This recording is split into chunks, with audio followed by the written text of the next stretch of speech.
Hi friends of cocktails. Today we're going to be juicing limes, lemons, and oranges. Whoa! Hi friends of cocktails. Not sure if you noticed, but the Super Juice video kind of blew up, which is of course great for the channel, but more importantly, if it helps you save a bit of money and work, and helps you reduce cost and waste in bars. That's what makes that video a huge success. I got a ton of messages and comments from you guys, and there were 3 things you were most curious about when it comes to Super Juice: shelf life, clarification, and Grapefruit Super Juice. I'll cover all of that today, make Super Juice for one grapefruit, and give you 2 cocktail ideas to make with it: a Hemingway Daiquiri and a Paloma. Does it beat regular, freshly squeezed grapefruit juice? We'll find out. I've added timestamps if you're only here to see how to make grapefruit super juice, but then you'll skip over the explanation of today's secret ingredient. Make sure you also watch the first super juice video where I cover the basics of this innovative technique developed by Nick Morris, and give you the ratios I use for lime, lemon and orange. Now let's tackle your questions. It's cocktail time.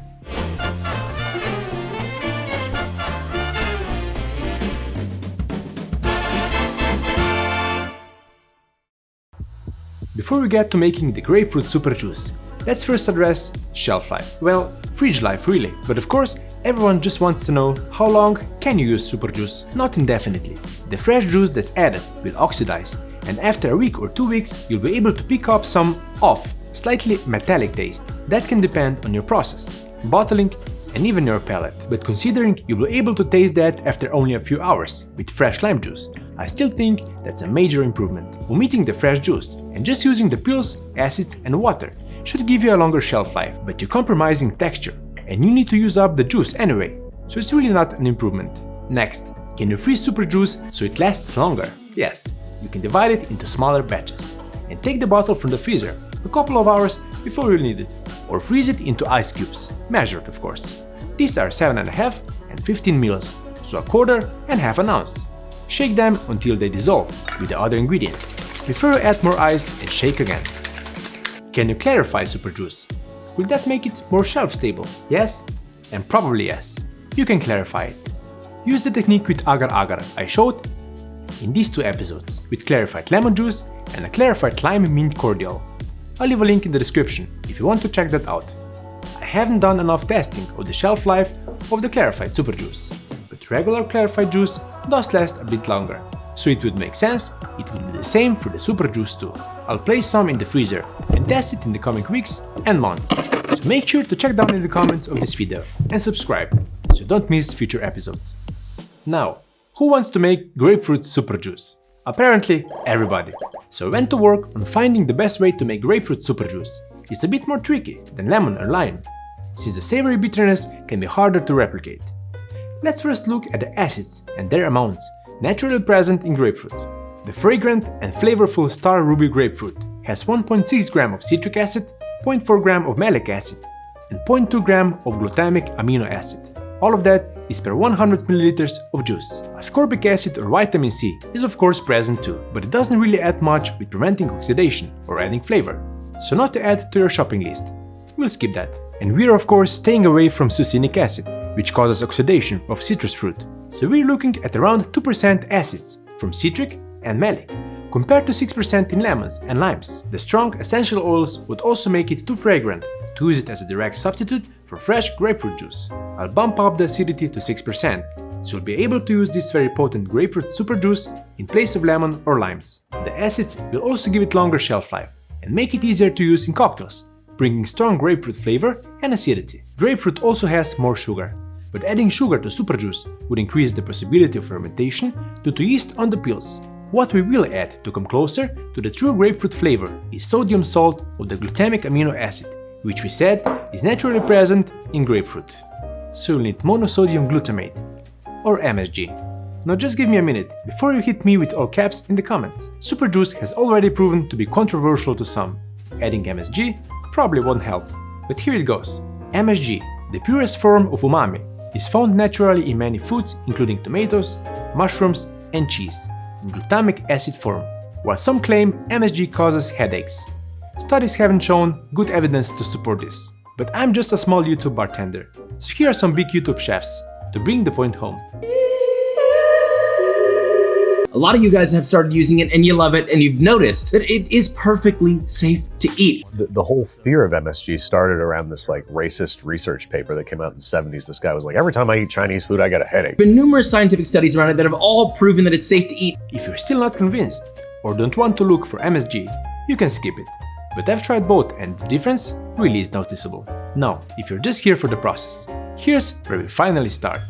Always use organic fruit and wash it first, just like with other super juices. Start by peeling the grapefruit. Don't worry if there's a little pith on the peels, but still try to peel it thin. Then weigh the peels and write that number down. You'll use it to calculate the amount of acids and water we need. Before we move on to the calculations, I'm excited to tell you that you can find a super juice calculator on my newly launched webpage, kevinkos.com. You'll find ratios for all super juices we made, as well as recipes and everything else related to cocktail time. Back to grapefruit. We'll again measure the weight of the peels with citric and malic acids, but in a 4:1 ratio. So for every 10 grams of peels, add 8 grams of citric acid or multiply the weight of the peels by 0.8. For malic acid, multiply the weight of peels by 0.2, meaning you add 2 grams of malic acid for every 10 grams of peels. For MSG, I didn't increase the amount that you'd find in a grapefruit, so multiply the weight of the peels by 0.033. That will give you 0.2 grams per 100 milliliters of super juice. From one grapefruit, I got 29.6 grams of peels, so I added 23.68 grams of citric and 5.92 grams of malic acids, and 0.98 grams of MSG. From here, it's basically the same procedure as with other super juices. Seal in an airtight container and shake a bit, so the acids cover the peels, and extract the essential oils in the next 1 or 2 hours. Once you've got your oleocitrate, you'll mix that with water, and don't forget to rinse the acids from the jar. Multiply the weight of the peels from before with 16.66, so for every 10 grams of peels, you add 166.6 milliliters of water. For me, that's 493 mils. That amount gives this hydrated oleocitrate solution a 6% acidity from the acids we added.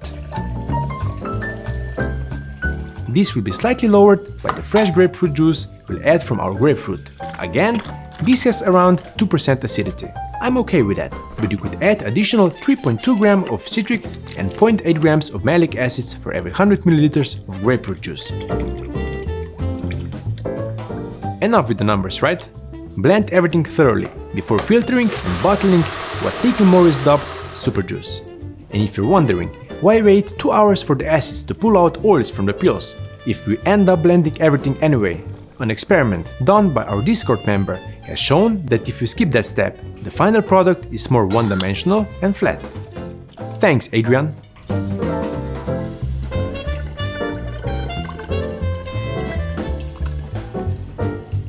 With that, we have Grapefruit Super Juice. And what better way to use it than to try a cocktail or two with it? Let's start with Mexico's favorite cocktail, the Paloma. This delicious mix of tequila, grapefruit, lime, some agave, and topped up with soda, served in a salt-rimmed glass, is all you could wish for on a hot summer day. The Paloma, with 45 ml of grapefruit juice, is a great example for where an equal amount of very potent super juice rich with essential oils might overwhelm the drink. So subbing in the acid-adjusted grapefruit super juice and splitting the amount with lime should work nice. One difference we can see, even as we are making it, is the color of the cocktail. Super juice doesn't give it that subtle, pinkish hue we all love about the Paloma, but what we want to know is, how does it taste? There's only one way to find out. Let's try the classic Paloma first. It has that crisp, mineral tequila on the aroma and on the front of the palate, with grapefruit and lime juices nicely balanced by the sweet agave. A refreshing long drink with great flavors highlighted by the salt rim. How can super juice improve that?